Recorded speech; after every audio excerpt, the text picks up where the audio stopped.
Good morning, everybody. I'm here in Arrington, Tennessee. We have an amazing guest. Before I kind of introduce him, I want to remind you all that we are at Mauck.org/show, and all these great guests are there. We're going to be starting to put these great episodes on Facebook, Instagram, and so many other social media outlets. But we thought we'd kick it off with just a great guest. This is a gentleman who I love, and he loves the kind of work that we do. We're helping seniors, we're helping veterans, we're helping kids that have bad accidents, and we're keeping them 24/7 and letting them know the hope and joy of the Lord is there for them, and there's life after troubles and problems. And so, let me just say this in introducing Mr. Gary Chapman. He is a 7-time Dove Award winner.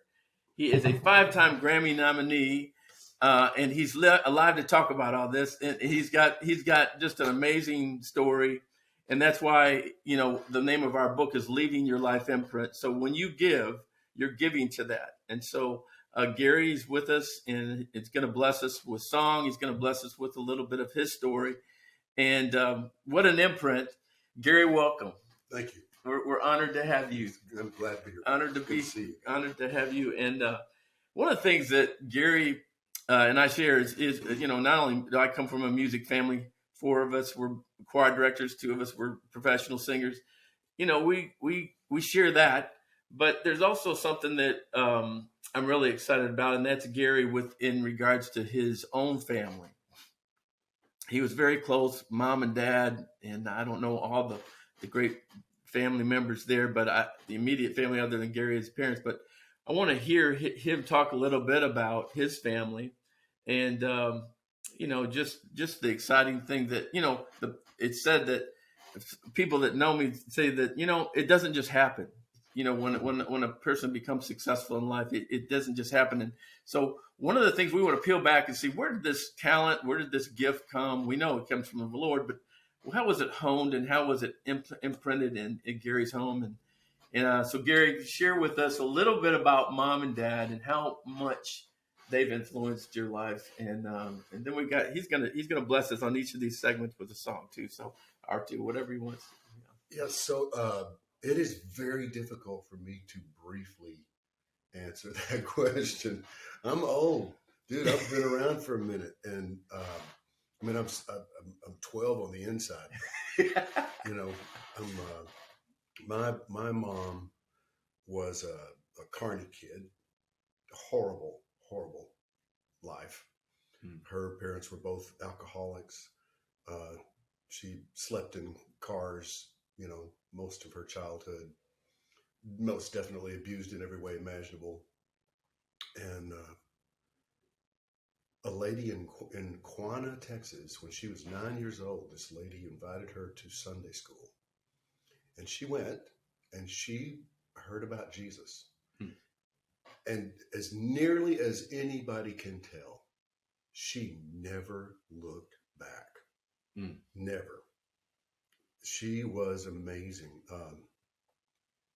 I think because she was in such a bad spot, the first time she encountered selfless love, it just floored her. It totally captured her. And it never stopped. It just never stopped.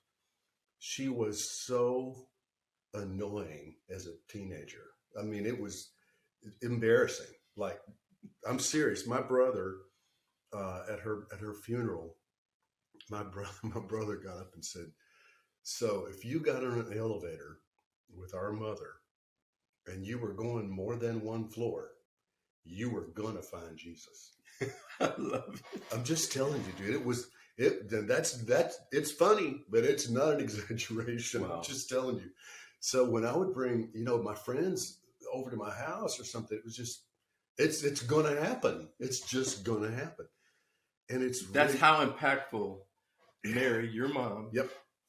felt about. And anybody that ever met her, seriously, you didn't have to know her. You just had to meet her.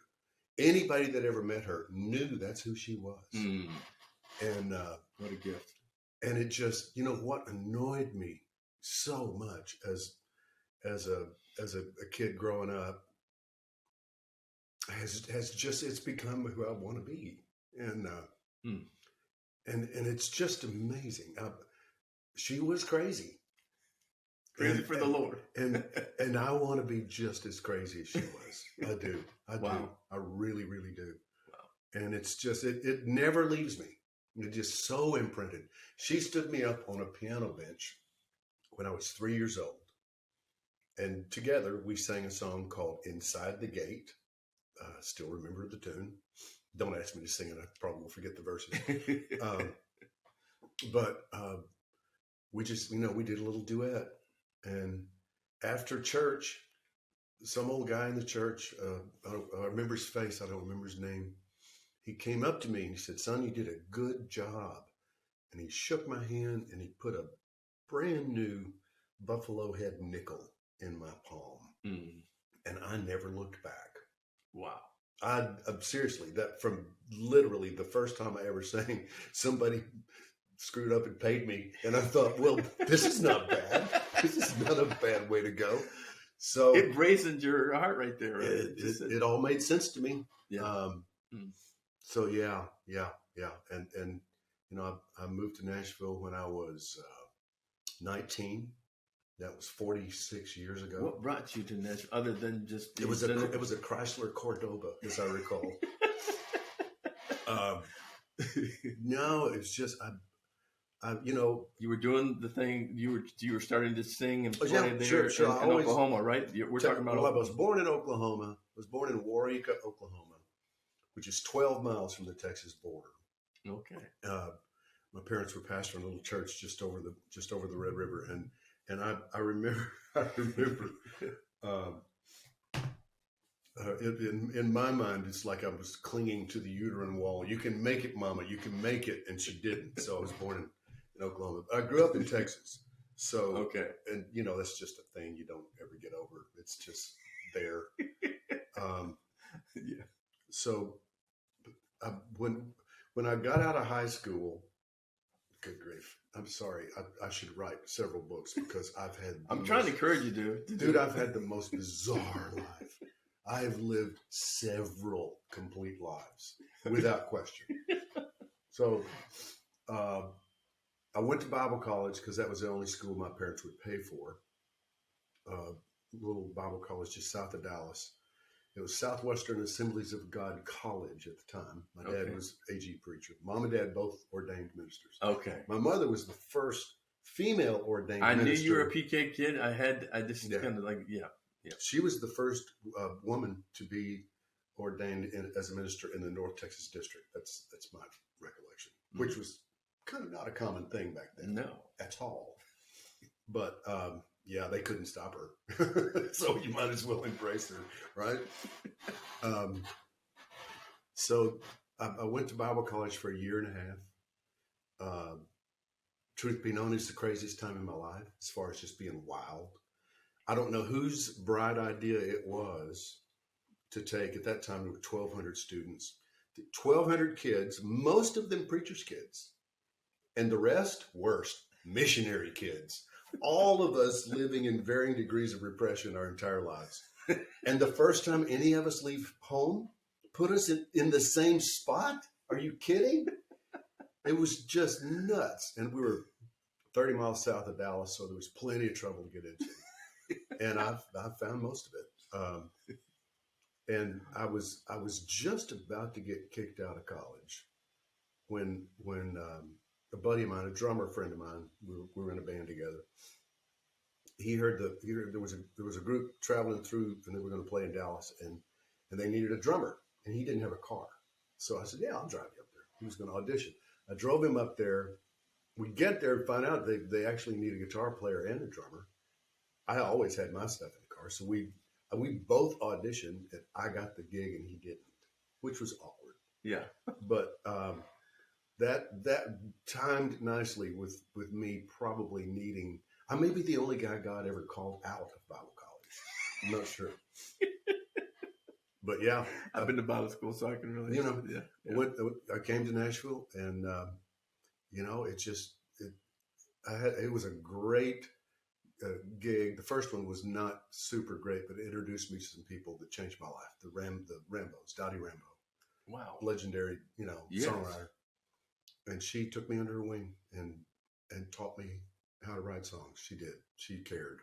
wow, And before then, I was the kid in the class that could finish the dirty rhyme first. Because my head kind of goes that way. yeah, And I love words. I was always a voracious reader, thanks to my dad. He had a 8th grade education, but incredibly well read. Oh my gosh, I've got all his books. Hmm. I just wrestled my brother and sister for them when he died, and I won. So yeah, he was an amazing guy. The story of his passing is amazing, and I should tell it at some point. Yeah, I definitely want you to. So this is why I'm sharing. This is why you have to stop me, dude. I have no. I want to impart why this is so important to me. My father passed away last year. The tomb was just recently, finally after COVID and everything, finally placed there. And this next week, it's going to be the first time going to visit. No kidding. So that's going to be a pretty predominant You probably thing. do need to hear my story then. I do. And then my mom has what you call Lewy body syndrome, and it's basically you're losing your physical as well as your mental at the same time. So I'm dealing with that. Lost my dog. So it's been a challenging time, and yet people like yourself who've done lyrics about it and about loss and how to walk through it. It's been very comforting, and so it's more than just bringing you to an audience. It's a personal thing that I'm going through right now, and so 66 years they eloped, married 66 years. Awesome. Nobody gave him a snail's chance of ever being with my mom because he'd been divorced, and they blackballed him and said, "You're never gonna mount," blah blah blah. So they ran away and didn't look back, So all that to say, I'm interested in your father's story because I know it so impacted your own life. Yeah. Should I do that now, or should we? Sure. Yeah. Whenever you feel. I'm going to stay here till you kick me whenever out, you feel led, or if you want to lead up to that, that's fine. However you want to. Yeah, it is difficult to capsulize quickly, but I can try. We got time. Okay, so my mom died in the day after Christmas, 2002, and she had been just kind of slowly fading, and wasn't totally shocking, but kind of annoying day after Christmas. Yeah. My dad died Easter Sunday morning, right at sunrise, 2009. My brother and sister and I joke about how nervous we are around major holidays, but Dad had Parkinson's for 8 years and cancer for the last 2. Just to make it interesting, I guess. I don't know. He had a multiple myeloma, and it attacked the sheathing in the major nerves in his lower body. Yeah. And he went, and he was an animal. He was just kind of imposing physically, but very, very sweet, gentle guy. Dry as the Sahara. He was so funny. Oh my gosh. Yeah, I won't ever be as funny as he was. But an imprint nonetheless of your sense of humor, right? So he drove himself back and forth to Florida one week, back and forth to Texas the next week.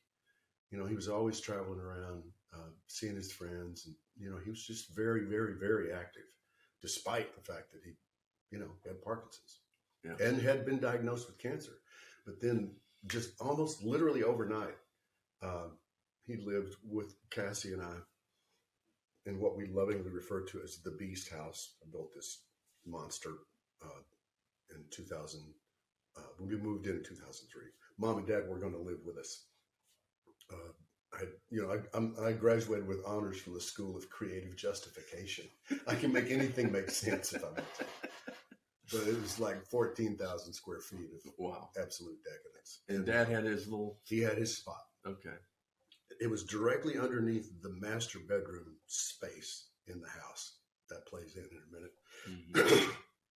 And he called me and he said, son, I need you to come down here. I was like, okay. You know, I thought he needed something off a top shelf or what. I mean, I don't know what it is. Yeah. I go down there and he said, he's sitting in his recliner in his living area. And he said, I can't get up. I said, really? Does it hurt? Are you hurting? He said, no, I can't move my legs. I said, well, that's not a good thing. Mm-hmm. And it was that quick. So obviously we get him to the hospital. We figure out what's actually happening. And so basically the first year and a half of my life, I'm sure he put me to bed and changed my diaper. And I got a chance to return the favor. Mm-hmm. So we were always super close. And we got much, much closer. It's mm-hmm. just, I'm so grateful. I am so grateful. So toward the end of his life, despite having access to all the great drugs, you know, that they give you when you're dying, mm-hmm. he could not do that. Unlike his idiot sons, he had never ingested anything that altered his consciousness. And it was too weird for him. And he said, son, I don't want to be somewhere else. I want to be right here. I want to be present. I said, okay, let's do that. And the thing that brought him comfort was me sitting and playing the songs that he taught me 50 years previous, all the old hymns. Wow. And that it worked. That was his comfort. That was it. Mm. And that has turned into something that's just amazing. That whole, the offshoot of that thing called a hymn a week. Yes. That's really, really sweet. So a couple of weeks before he died, I was sitting there with him. We were just talking. Parkinson's had kind of gotten his voice, but you know, he'd still absolutely communicate. And I looked over at him and he was just locked. His eyes were open, but he was just completely locked up. And I was like, Dad, are you okay? And I went on up, slapping him on the face and feeling for a pulse. And it didn't seem like he was breathing. I was like, well, good grief. Yeah. So the body was beginning to shut down. That was not nearly as dramatic as I thought. Yeah. Because I thought he had absolutely died right there, right then, sitting in his recliner. Yeah. I was getting ready to call my brother and sister and tell them. So it happened. They both live, you know, here. And he, about 4 or 5 minutes, he came back and he was laughing. He couldn't stop laughing. Mm. And he had been visiting with his mom and dad. He was one of 6 boys, and three of my uncles had died at that point. So he was visiting with his mom and dad and his uncles, and he had a lot to say about heaven. Mm. And it was amazing. I was just like, what? Yeah. Seriously? And he was like, I'm serious. I'm not, son, you know that I'm not doing any of those drugs. I'm not losing my mind. Yeah. I know what I'm saying to you. I mean, it was without question. Wow. This man couldn't lie. Mm. Okay, that happened 8 times in the last 2 weeks of his life. And it was amazing. Each time was incredible. My brother, who's... now, was hospice coming in to the house? Every now and then. Okay. Not all the time. Yeah. Because they knew we kind of had it. Yeah. They were sweet. They were helpful, but we had it. My sister's a nurse. They stayed out of the way when it was important. Yeah. My sister's a nurse, so she kind of drove that medical side of it. Gotcha. Anyway, my brother's been a pilot. We've both been pilots our whole lives. He did it professionally. I just love to fly. So he crop dusted for 6 years when he started out. And he totaled 2 planes the last year he did it, and decided that his kids needed a father. So he quit and kind of came up the hard way, wound up 30 years with Southwest. He runs the aviation department for Williamson County Sheriff's Department now. Oh, really? If you see a helicopter in the sky, for audience, what's your brother's name? Keith. Okay, Keith Chapman. Keith. Okay, all right. Yeah. He's a lieutenant in the Williamson County Sheriff's Department and runs their aviation. Wow. My brother flies around with a 9mm and a shoulder holster, and he can land anywhere he wants to. I'm telling you, this is not a good plan. If you knew him, you would not let him do that. No, he's awesome. He's an amazing guy. He lives 3 doors down from me. Oh, great. Anyway, my brother was there, and I told my brother and sister what had happened. I was like, it's incredible. Well, you know, it happened while he was there. And I said, okay, this is what I'm talking about. Look at him. Try to wake him up. Do it. I mean, it was his Thomas moment, you know? Yeah. And same exact thing. And 4 or 5 minutes, here he comes back, laughing every time, laughing every single time. Hmm. And he motioned for my brother to come in and lean in. So, because his partner said, I had to quieten him some. So the second crash my brother had, he decided that he had a guardian angel, because he definitely should have died. Hmm. And he named him, and he never told anybody. He didn't tell his wife. He didn't tell me. He didn't tell anybody. That was between him and his guardian angel and God. Wow. And he leans in, and my dad said, I just met Ralph. He told me you've given him fits your whole life, and you need to slow down a little bit.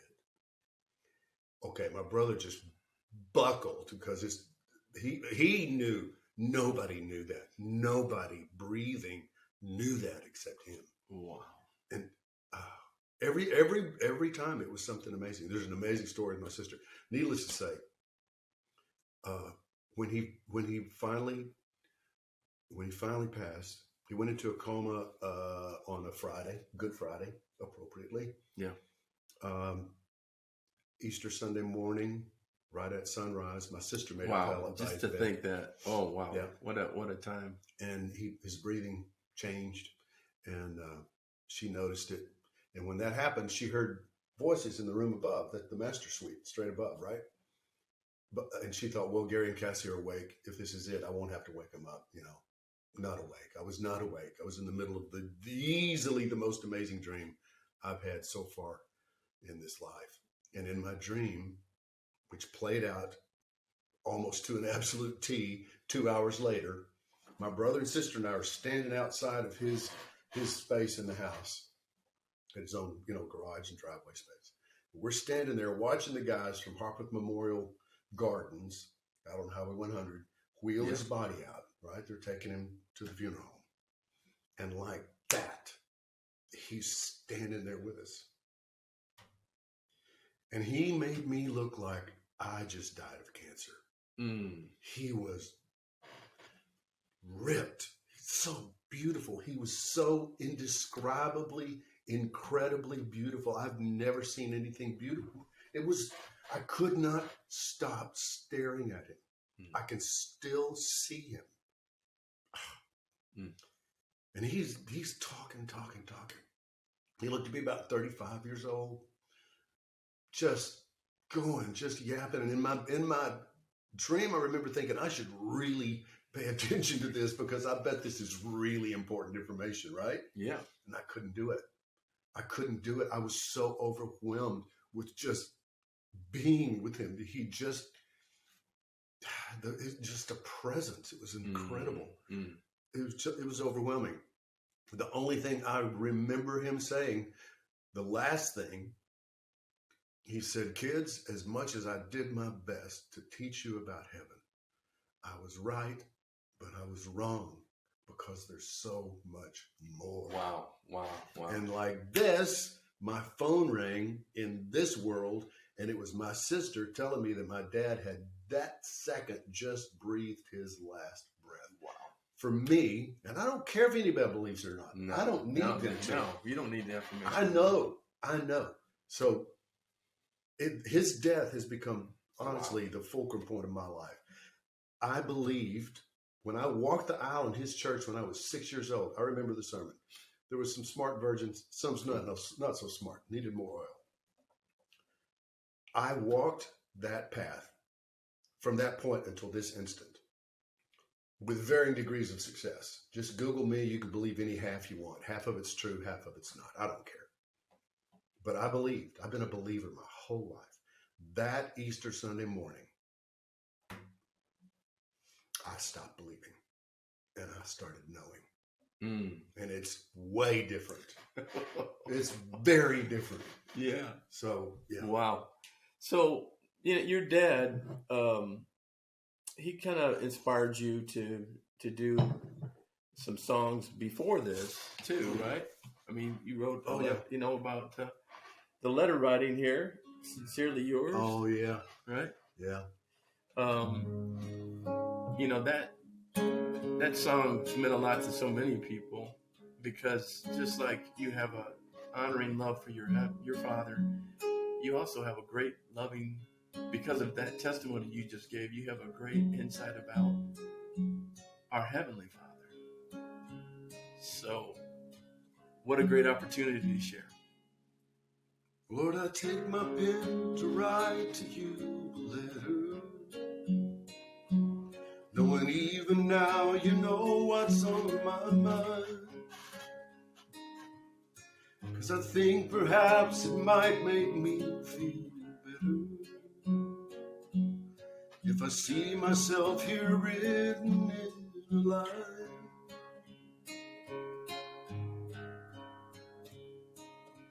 But as I close, I see a phrase I took for granted,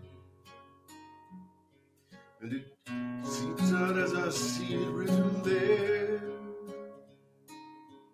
But as the truth of it begins to become clear, these two words have now become my heartfelt prayer.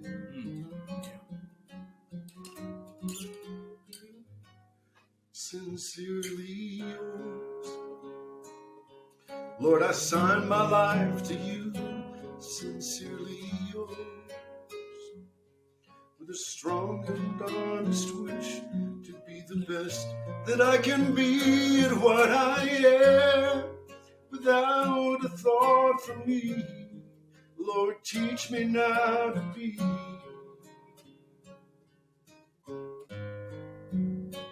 sincerely yours, without a proud or selfish life. Sincerely yours. From now until there is no time, please let my life become a letter you can keep and never throw away. I'll write it till the day that I become sincerely yours. Sincerely yours. Sincerely yours.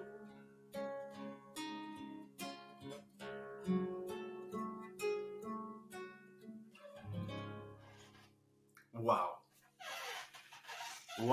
We don't have any dry, we got all the dry our tears on that one. Just an amazing song, one that actually helped inspire me about thinking about my own life, Gary. And, I'm about to re-record that. Yeah. And man, it's been a minute. I mean, there's been so many hundreds of thousands of people, that they want God's affirmation. Yeah, they do. And sometimes it's just our own stuff that gets in the way. Always. Of it, right? Always. And, but, God's willing, he's able, to be that, that person to you, that God that you've been seeking for your whole life, questioning, whatever.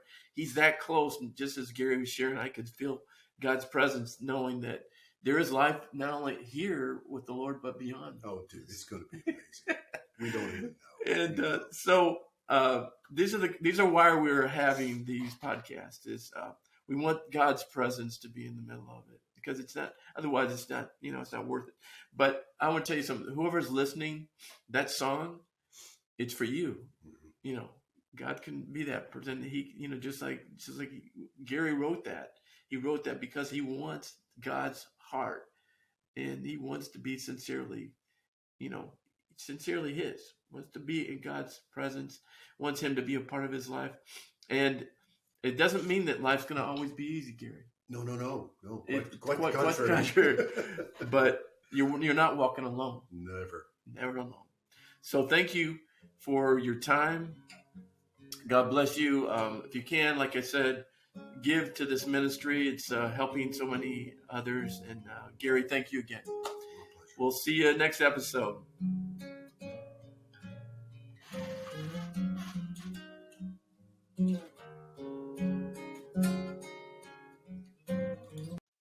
Hey guys, thanks so much for watching the show.